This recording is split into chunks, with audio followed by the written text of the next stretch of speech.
کیا اب یہ ہمیں نہیں پڑھا، کون امریکہ سے آئے ہوئے تھے اور کہہ رہے تھے کہ عشاء کی نماز میں ایک وتر پڑھ سکتے ہیں، شریعت کا کیا حکم ہے؟ کچی کچھ پتہ نہیں لکھا ہوا بھئی، ایک وتر پڑھنا بعض ائمہ کے نزدیک جائز ہے۔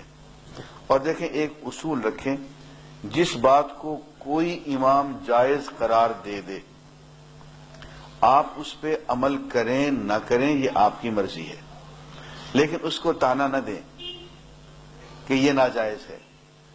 بھائی، امام مالک، امام شافعی، امام احمد بن حنبل، امام ابن تیمیہ، ان لوگوں نے ساری زندگیاں قرآن پڑھنے پڑھانے میں، حضور کی سیرت طیبہ سیکھنے سکھانے میں لگا دی۔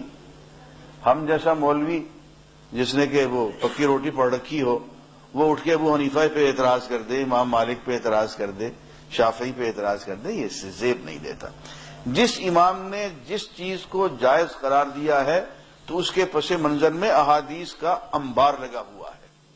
اور حضور نے کسی ایک طریقے سے نماز نہیں پڑھی، ہر کام حضور نے کئی طریقوں سے کیا ہے، اس لیے کہ حضور تو پوری امت کے نبی ہے نا۔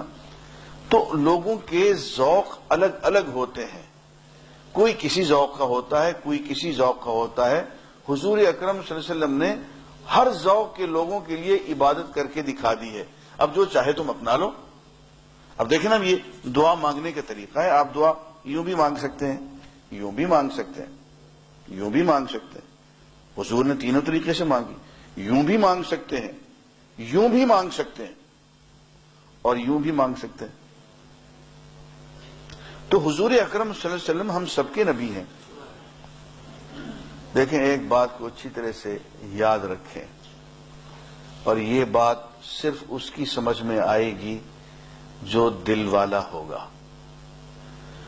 یہ مختلف طریقے کی جو عبادتیں، کہ نماز یوں پڑھی جا رہی ہے، یوں پڑھی جا رہی ہے، یوں پڑھی جا رہی ہے، یوں ہاتھ کیا جا رہا ہے، یوں کیا جا رہا ہے۔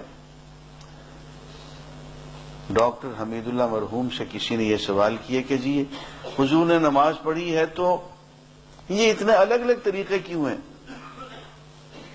تو انہوں نے بہت اچھا جواب دیا اور مجھے بہت پیارا لگا۔ انہوں نے کہا، بات یہ ہے، اللہ کو اپنے حبیب سے بہت پیار ہے، اور اللہ نے اپنے حبیب کی کسی عادت کو بھی ضائع نہیں ہونے دیا، ہر چیز کو ریکارڈ کروا دیا۔ کچھ حصہ ریکارڈ کرنے کے لیے ابو حنیفہ آ گئے، کچھ ریکارڈ کرنے کے لیے مالک آ گئے، کچھ ریکارڈ کرنے کے لیے شافعی آ گئے، کچھ احمد بن حنبل آ گئے۔ تو حضور کی کوئی عادت، کوئی طریقہ، کوئی سنت ایسی نہیں ہے جو ریکارڈ ہونے سے رہ گئی ہو۔ اس لیے یہ سب لوگ جو کچھ کہہ رہے ہیں یہ درست ہے بھائی، کسی پہ اعتراض نہ کرنا۔ اور دیکھیے، ہم سب جو کہ حنفی ہیں، میں آج آپ کو امام ابو حنیفہ کا فتویٰ سنائے دیتا ہوں، غور سے سن لیں۔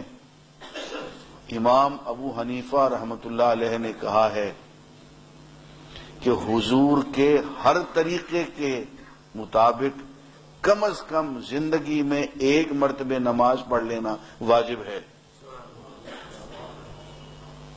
ہاں، حضور نے آخری عمر میں اور زیادہ سے زیادہ یوں نماز پڑھی تھی جیسے ابو حنیفہ کہتے ہیں، اس طریقے سے، لیکن فرماتے ہیں کہ یوں ثابت ہے حضور سے پڑھنا، رفع یدین ثابت ہے، آمین اونچی آواز سے ثابت ہے۔